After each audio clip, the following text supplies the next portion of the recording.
Hi guys, welcome to my channel. I am Dola Disu. I am an event planner and a Lagos-based lifestyle and event YouTuber. Welcome to my channel. If you are new here, please remember to thumbs up, to subscribe, and to leave a comment. It's a pleasure to always meet new people here. And if you're also old here, hi, good to see you back. So in today's video, I'll be sharing with you what to do now that you're engaged.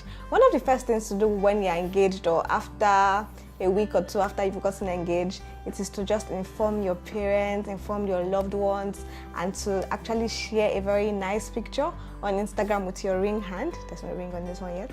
With your ring, and to share a very nice picture with your ring hand on Instagram and post it on Instagram. Social media is one of the ways you can inform a lot of people about various things happening in your life, and so there should be no exception to this very beautiful day. When you post it up on social media, let's say Instagram for example, you can post it, you can use your hand as the picture for it and announce that you're engaged, or you could also post your proposal story or your engagement story. If there's a video with it, that's a perfect moment to share with your friends, your loved ones, your family, and every single good person in your life to announce that you're engaged, so that they can celebrate with you, they can get into the mood with you, and everybody can scream, yes! Oh my goodness, you're engaged, let me see your ring. All those very good, yummy stuff. That's it.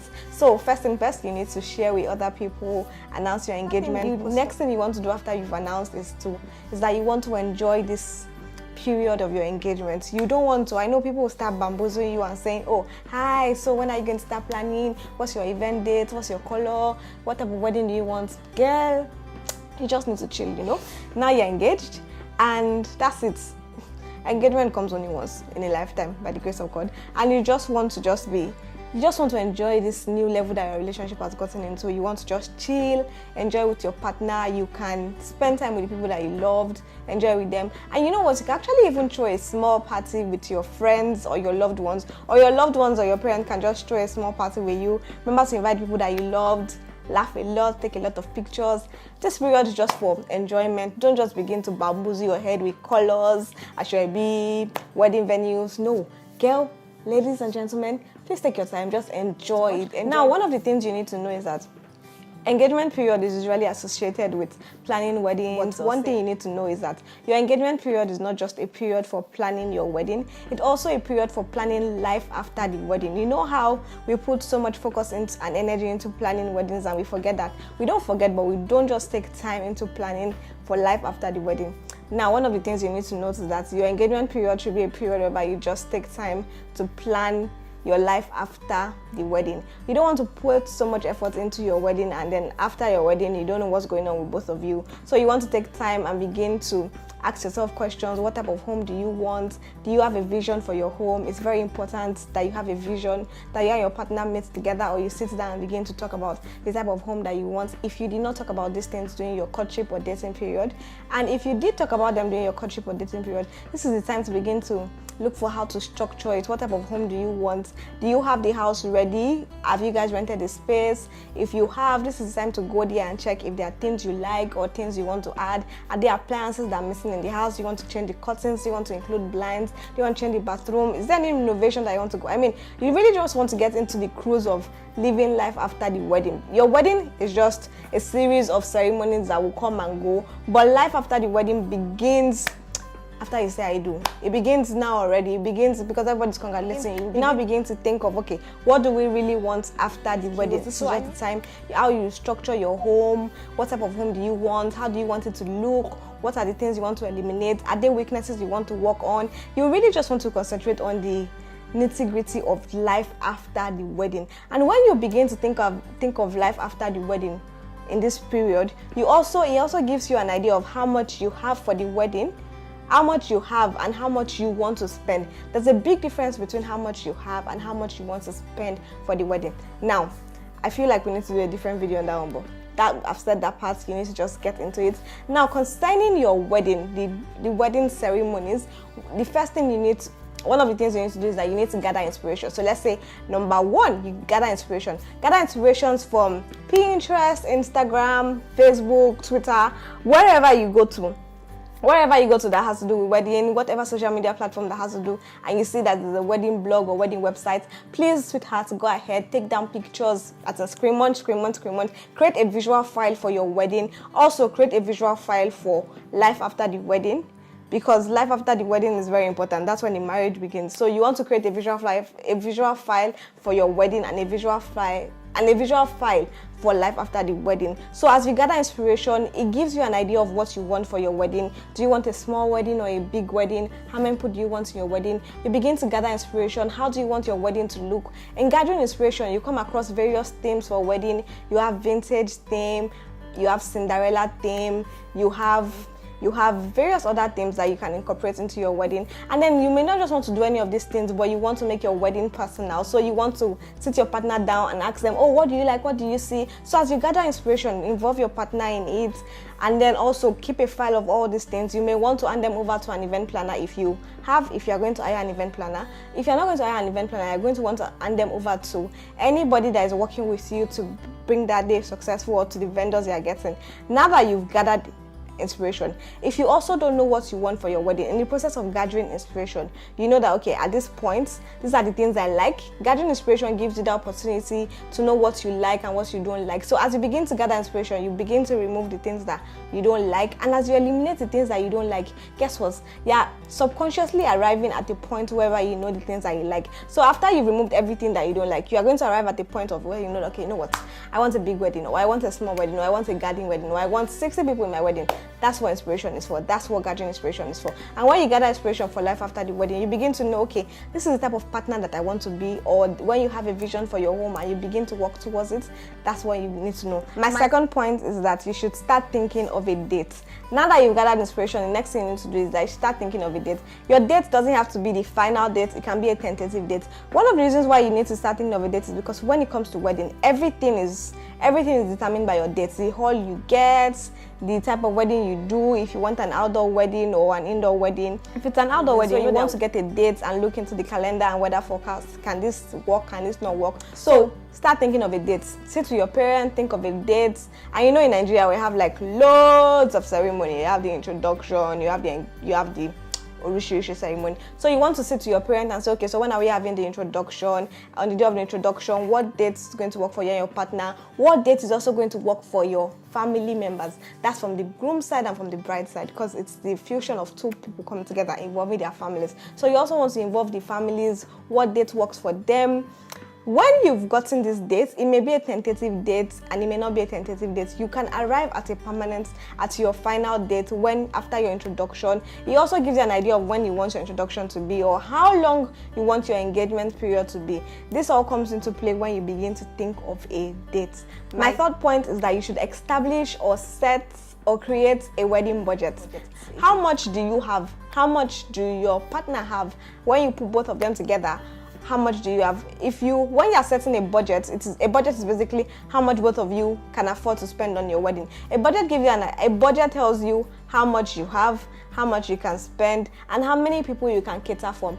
From your budget, you can say, okay, I'm going to have 600 guests, I'm going to have 500 guests, I'm going to have 2,000 guests. And in your budget also, it gives you an idea of you should involve your parents in case there's anything they want to do, if they are paying for anything, if they are buying for anything. So you can just get a pen and paper and just write on it and say, oh, this person is ticked already, this person is buying this person is paying for this. That's when you set a budget. Your budget is basically how much you have, and your budget is basically how much you are willing to spend towards your wedding. It involves every single thing that has to do with your wedding: your dress, your hall, your food, your decor, your makeup, your shoe, hotel, transportation, cars, every single thing, miscellaneous expenses. I mean, don't miss out anything when you're planning for a budget. I will do another video and I'll break down the process of your budget. But just know that after you've gotten your date, you need to set how much you have for your budget, how much you can spend to your wedding, towards your wedding. So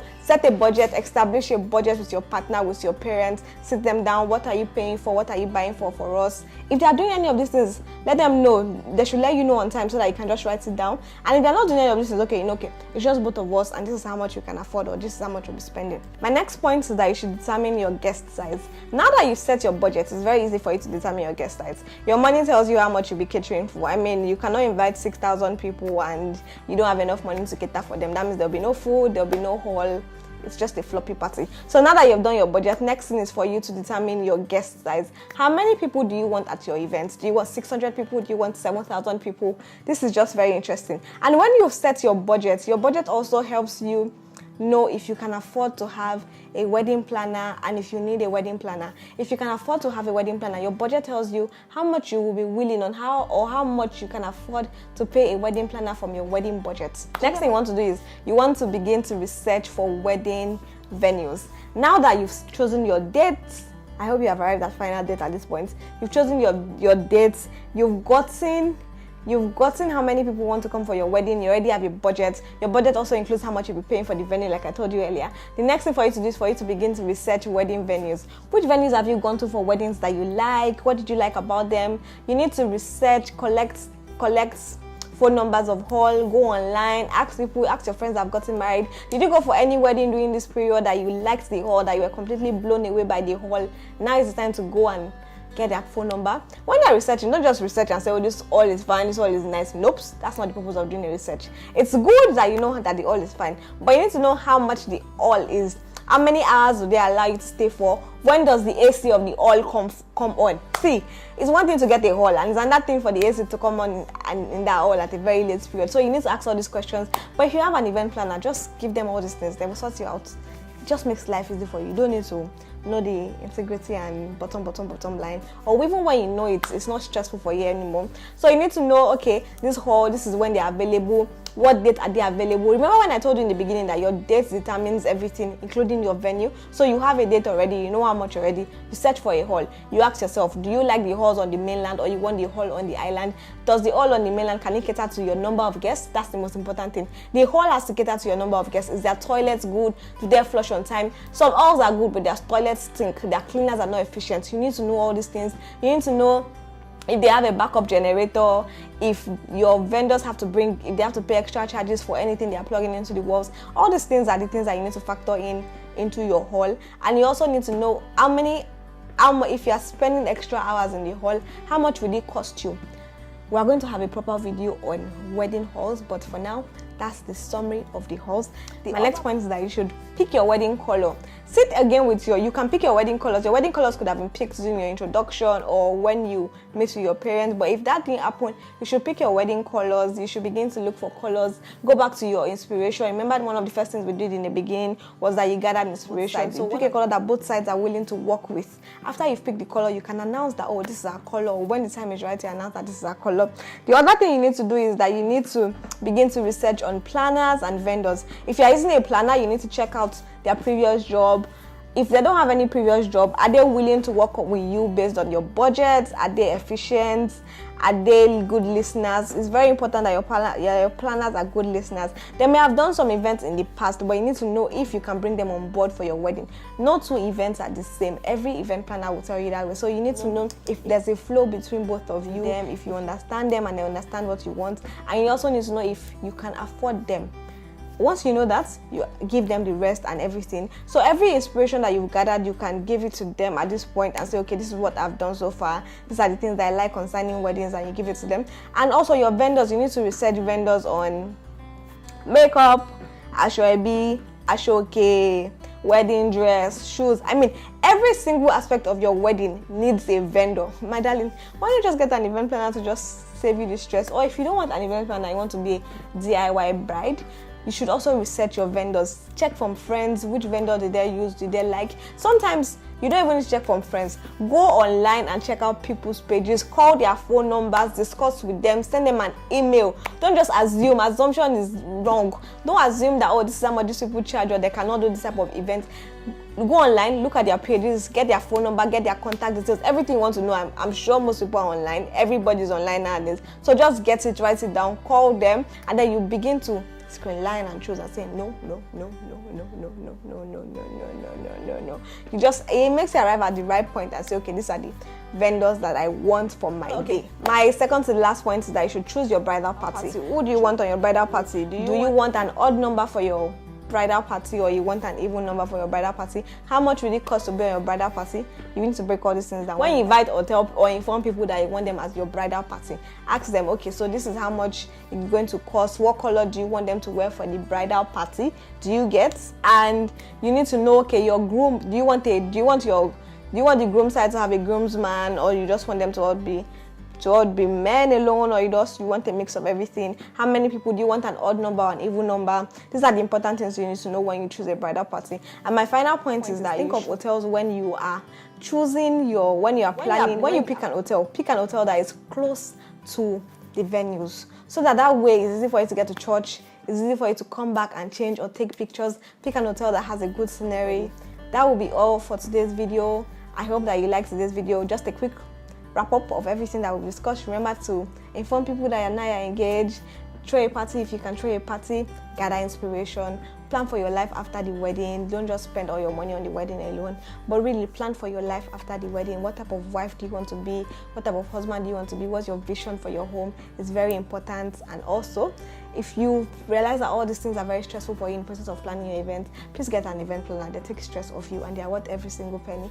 Until then, I hope you find this video helpful. If you have any question, or if you're in the process of planning your wedding and you're a DIY bride and you're confused, leave a comment below. I will help you in any way that I can. Until the next video, I'll see you. Remember to subscribe, thumbs up, and catch me up on all the social media platforms. Until then, ciao. Bye-bye.